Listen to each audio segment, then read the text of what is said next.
Welcome to Professor Game Podcast, where we interview successful practitioners of games, gamification, and game thinking who brings the best of their experiences to get ideas, insights, and inspiration that help us in the process of getting the students to learn what we teach. And I'm Rob Alvarez. I teach and work at IE Business School in Madrid, where we create interactive and engaging learning materials. Want to know more? Go to professorgame.com/subscribe, start on our email list, and ask me anything. Hey, Engagers, this is a quick intro because this episode will be, again, a bit special, a bit different, because this time we will be showing the live recording of the panel that I was holding at the Business Learning Games Conference. Here, we will be listening from the experts, some of the experts that were present at the conference, and these experts are Lars Hoffman. Actually, I should start by the ladies because, that's the way it should be. We had Sara de Freitas, we had Teresa de la Era, we had Lars Hoffman, we also had Michael Sutton, and we had Paul O'Connor. If you want more details about them, all you need to do is go to professorgame.com, type Business Learning Games panel. You will find the show notes to this episode and understand the details of each of these experts that we are talking to today. Here you will hear the questions that I made, the questions that the audience made, and the answers by each and every one of them. So sit back or continue walking or driving, whatever it is that you're doing, and hopefully enjoy from this episode. And by the way, it might be divided in two parts because we spent quite a while in this very interesting discussion. For now, let's settle into what should be a very engaging conversation. Hopefully it'll be a lively panel with such fantastic panelists that we have today. So I was going to make a quick introduction, but I think you know them very, very, very well. By many of them have spoken today. Lars was talking earlier about the games that he's been developing and showing. We know our chief vampire officer of the conference here, Paul. Of course, we definitely know Sarah, who just spoke. Teresa was the first speaker yesterday, so if you were not fortunate enough to be here first thing during the conference, she was a fantastic speaker and was making what I felt was a breakdown of some games and why they were working, why maybe they were not working, they were not coherent between the learning and the engagement objectives, and that was fantastic. Michael as well opened the day with his talk around how to break the barriers for innovation and the use basically of game-based learning in education, training, and so on. So I think you know them pretty well. I don't want to spend too much time on that. We will be taking questions from the audience. So if you think of any question, I know some questions have been happening already during some of the talks of our fellow panelists. So please feel free to bring them up. I will try to be calling you out as soon as we finish each round of explanations. And so we'll get started. I just have an initial question to sort of kick this off. And I wanted to know, what do the panelists feel is I always like to talk about what we're looking forward, because as well as Sarah was talking about what is the next thing that we're looking for, is what do you feel is the next thing for the next, and maybe Sarah is already part of that answer from her presentation, the next 5-10 years in game-based learning, gamification, simulations, etc., etc.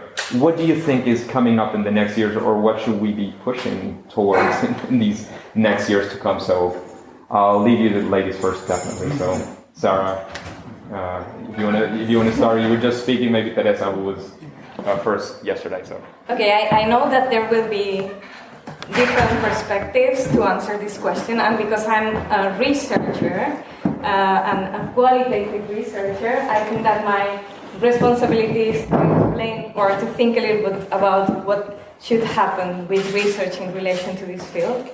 I think that most studies, in order to assess the effectiveness of learning games, are mainly quantitative studies. And these quantitative studies, in general, try to assess, are we maybe changing the perspectives or the attitudes of users in a positive or a negative way? But in these studies, from my perspective, do not give explanations of what exactly in the game is responsible for these effects. So from my perspective, qualitative research that tries to understand better which are the perceptions of players, in which different ways they interpret the content of the games, could help us a lot to design better games that better respond to their needs and their expectations, of course. Fantastic, fantastic. What would you like to add, Sarah? 5 and 10 years. All the problems of the world will be solved in 10 years' time by games. I wish. I think there'll be. My feeling is that probably closer to 10 than 5. I think there's going to be a lot more game-based learning across the education systems, and I think that will start to move into universities in a much bigger way. I think we'll probably see quite large proportions in schools of gameplay. So I think there's, it's a complicated sort of piece of work to think about, but I think that would be where my sense is that there will be more, and it'll be much more embedded. It'll be much more considered part of our education system as a whole. So that would be my perspective. Paul, what do you think? Or do you want to jump in? I'm not an academic. Okay, so research for me is something that somebody does on stuff that we've already done, design. Well, what I do, when I design games, I design them based on needs. And I see two conflicting issues emerging in this generation that is going to show itself up. One is the expectation that I will be entertained. Okay? So students won't go for traditional lecture-based. They want to be entertained. They want immersive games. They want learning experiences where they're getting rewarded for participating. But then the other side of that, then, there's going to be a major problem with engagement levels, lack of engagement, unwillingness to engage. Because already I see in a younger generation, people are just walking around with phones. They're disconnected from what's happening around them, and that's showing up more and more in the workplace. People are emailing each other rather than just going and saying, "Hi, here's that thing you needed." Shaking hands. But that lack of engagement or willingness to engage is going to be a big social problem in years to come. And so I think there are two conflicting things happening at the same time. I want to be entertained, but I'm not willing to go and engage with other people. If I can't send a message into an app, I won't actually go and talk to them. And so I think that's going to be a challenge for learning. And I think there's an opportunity in there then for us to use game-based learning to deal with both of those. Create engagement and also create reward systems for learning. Lars? Yeah, thank you. Thoughts? Well, I'll try to answer as an organization using games and not so much from the educational sector. And I see the question nested in how we learn that is really changing these days. That so game-based learning is going to follow where learning as a whole is going, and learning and education is very much under disruption. So I think that the major pull will come from that trend, and I think that people will be expecting to be able to just pull game-based learning experiences based on their immediate needs, which will require lots of small games becoming available online. And then as a client looking into the future, it very much comes back to that we are going away from sending our staff on training and much more expecting others to help us here now with our immediate needs. So I think that trend will continue. Also, as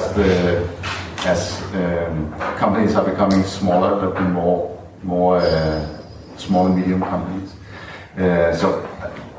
And if you find the answer a bit confusing, it's because I am. I think it's an extremely difficult question, right? I think the world is so unpredictable, so this is the same. I think what will really drive learning is what we've seen also in the past, that it's driven by this huge engine of education. No, not it. What's it called? Leisure games, computer games for fun. That is like a huge motor driving innovation. So it'll kind of drip off on what becomes available for educational games or training games. And I think they'll move very fast into augmented reality and virtual reality. And then we have that, what you were mentioning, Paul, that you can have this safe space in the virtual world, which will create a counter movement that we need a place to learn things that are not in the safe, so we need people to be able to be very personal with each other and handle, conflicts and different things. So there will be definitely a room for the physical present, non-digital game, teaching people to not look into their phone, but to handle conflicts and stuff like that. So I think that's what experienced the resurgence in board games. Board games have grown enormously in the last number of years. If you go to Essensbill in Germany, it's now a multi-billion euro industry. And it's just board games. People sitting around the table talking to each other. It's only paper. Michael, what are your thoughts? I guess I see a bit less optimistic future. I'm more of a scholarly practitioner, although I've done lots of research, but I've also been involved in the corporate sector and enterprise sector a great deal. And to me, I cannot see game-based learning achieving any significant niche until at least 60% of the current institutes of higher education go out of business. We are at the crux of a revolution where the younger generations will no longer tolerate the type of learning that many of us came up under. And because of that, universities, which we are already seeing, are in significant financial crisis. And they will go out of business. And they will go out of business quickly over the next decade. At least 60% of all the current institutes of higher education, especially the brick and mortar ones, will no longer exist. And because of that, an emergent set of academies, all based on a new language of games, an object-oriented language of games in which we can incorporate very significant meta pieces of stuff related to learning science into games, especially within that virtual reality area.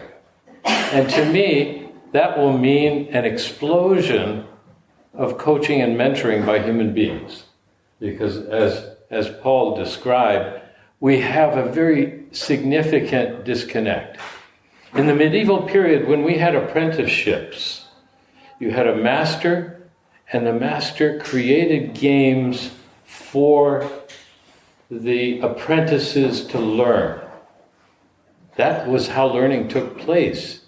We still have those apprenticeships in many of the vocational careers today. And because of those apprenticeships, we have a significant connection between those with experience and wisdom and those without experience and wisdom.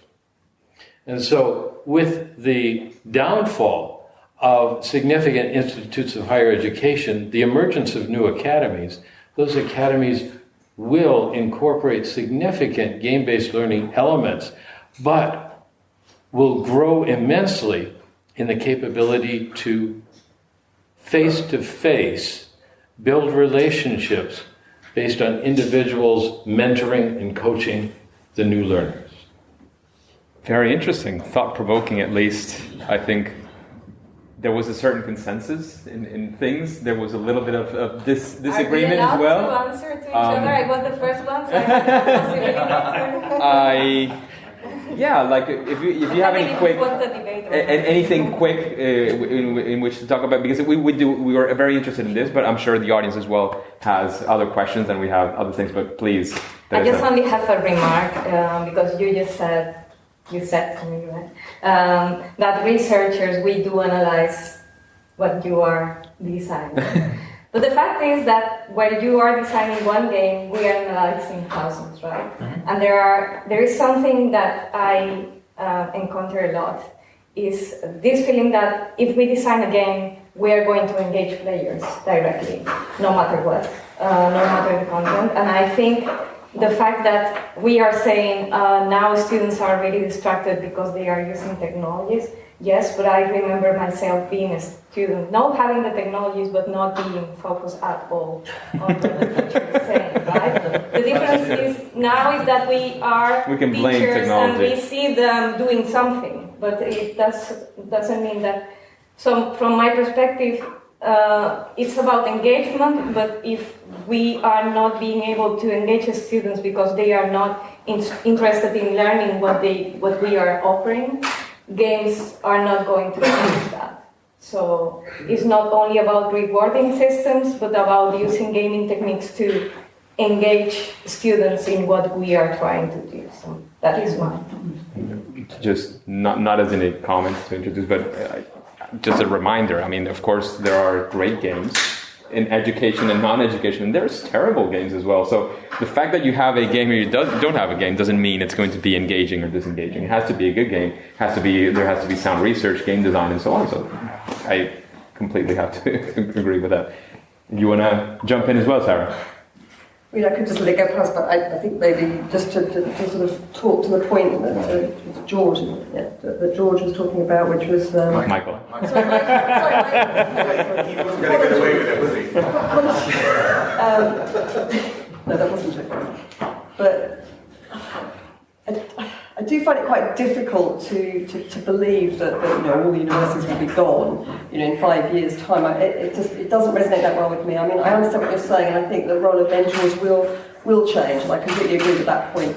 I think there will be more opportunities for mentoring, but I think that universities will adapt and they will evolve, and they need to adapt and evolve to the reality of where we are now. And I actually believe that more people will go to university actually in the future, and I think that more people from different ages will go to university. And I don't think it'll be seen as something so different from the mainstream. I think it'll become a much more fluid model of education, but that's probably over the 10-year to 15-year horizon rather than the next 5 years. It's true that there are issues financially with some universities, but I would say on the whole, that isn't, I don't think there's going to be sort of like a loss of 60% of universities in the next 5 years. I think that would be very unlikely, but I do welcome change and adaptation of universities to embrace more students. And I think through apprenticeships in particular, through games, through different approaches, we do need to make university education more available and more widely available to more people. Beautiful. I love this controversy. This is fantastic for this. So I'd like to open up to questions. I know there's a question over here. I'm just thinking, like, when you were talking, a lot of you were talking about the type of technology that we were going to use. But I'm starting to see a trend in a lot of things nowadays, maybe due because most people are better off than, at least the people I know are better off than the parents that they had, and so we have more space to worry about other types of things that they didn't worry before. And one of the biggest trends for 2020 I was seeing is people are already traveling a lot more, right? Millennials started traveling a lot more than their parents. And one of the big trends is doing experiences more than just visiting places. It's actually one of the largest markets in the next year, and more money is being put in. It's taking these experiences and putting it into people. But I see also games in education being that. You are more than learning, you're experiencing things, even in the virtual world. So like virtual reality, augmented reality, paper and pen, whatever it is, it's more about doing and experiencing things than just learning things and memorizing. And so do you think this is like a trend in a lot of other things that's going to happen? Is it something that we want more and more to do stuff than just to memorize things that we might need later? Okay, so quick parentheses. I know probably you will all want to start. If you feel you have something to add, fantastic. If somebody's already said it, feel free. I mean, you don't feel you have to speak every single time. So I think always... I agree, totally agree. The basis of experiences are emotions. And engagement evokes emotions. And what they're looking for is an emotional experience. An immersive experience is an emotional experience. Because you lose a sense of yourself. You're absorbed by where you are. And that is an opportunity for game design then and learning to create those evocative experiences that you remember years later. I remember games that I played as a kid. I remember experiences that I had as a kid because there's always an emotion slapped onto the memory. And I think it's a very powerful tool that we can use. Would you like to add anything? Yeah, I think that is usually what happens is when you have a need and that need is covered, then you need something else, right? And a few years ago, we had the need for information because information was not available everywhere. Now information is everywhere, and we have like new needs, and this links to these experiences, and I think links to having extra emotions because we don't have to work that much to look for information because it's already there. I'll take the opposite perspective just to get some fun. If somebody came to me as an HR director and said, hey, I want to provide these evocative experiences, I would just say, no way. I mean, what? So what are you going to use it for? What's it going to give me, right? So as companies, there's so much we could do. It's such a huge space of opportunity and we really need to focus. And therefore, okay, I know learning and change, so I need some experiences, but exactly how are you going to make sure that it ends somewhere place that we can use, and how will it create more execution power or ability to implement stuff. So I definitely think you've got a trend there in the leisure and the life skills section, but in companies, it's like our focus is just going really more and more narrow. And less, patience for these very open-ended learning experiences. But is that not the conflict between the desire for quantitative information, which is what the company needs, and qualitative experience, which is what the person needs? Yeah, that might be it. We reframe things in the language that a person needs to hear. We just don't tell them about all that really cool qualitative stuff. Yeah. But even in the company, so I'm an engineer, and the company I work on is a lot about engineering, marketing, acquisition, and the way we oil the machine, we've been very happy with management because they usually try new things, and like I would say, we're actually in an agile environment. They always trying to see what works or not. And we tried several agile tools, and some of them work really well, and a lot of them are almost kind of playful. Like I remember one was, we were a lot of engineers, and engineers have big egos, and we love to talk. and so some of the meetings were long. These people would just like to listen to themselves talk, and this technology and that technology, and they started trying stuff, and they started doing the fishbowl technique. Like there's three people in the middle of that talk, and for you to talk, you need to be in the middle. You need to do that peer pressure thing. It's like, no, I want to talk, so I'm going to get up, and one will leave. And it was almost like the chair dance thing. So that kind of stuff, it's removing a little bit the stuff that we were doing in the past, that everyone's sitting down and doing this. And we're playing with it. We're doing the stand-up meetings because we don't want to be sitting down too much. We're doing the fishbowl, we're doing even like the way we deal with giving time into projects.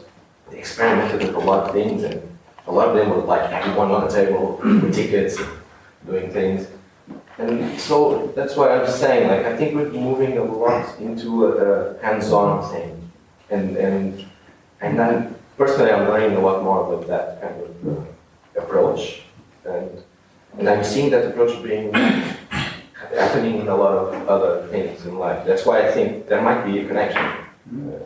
Okay, great. I know there were more questions, so right here, have something. It struck me that occasionally somebody mentioned state of flow. We also mentioned the lack of attention span that we see in people, young people.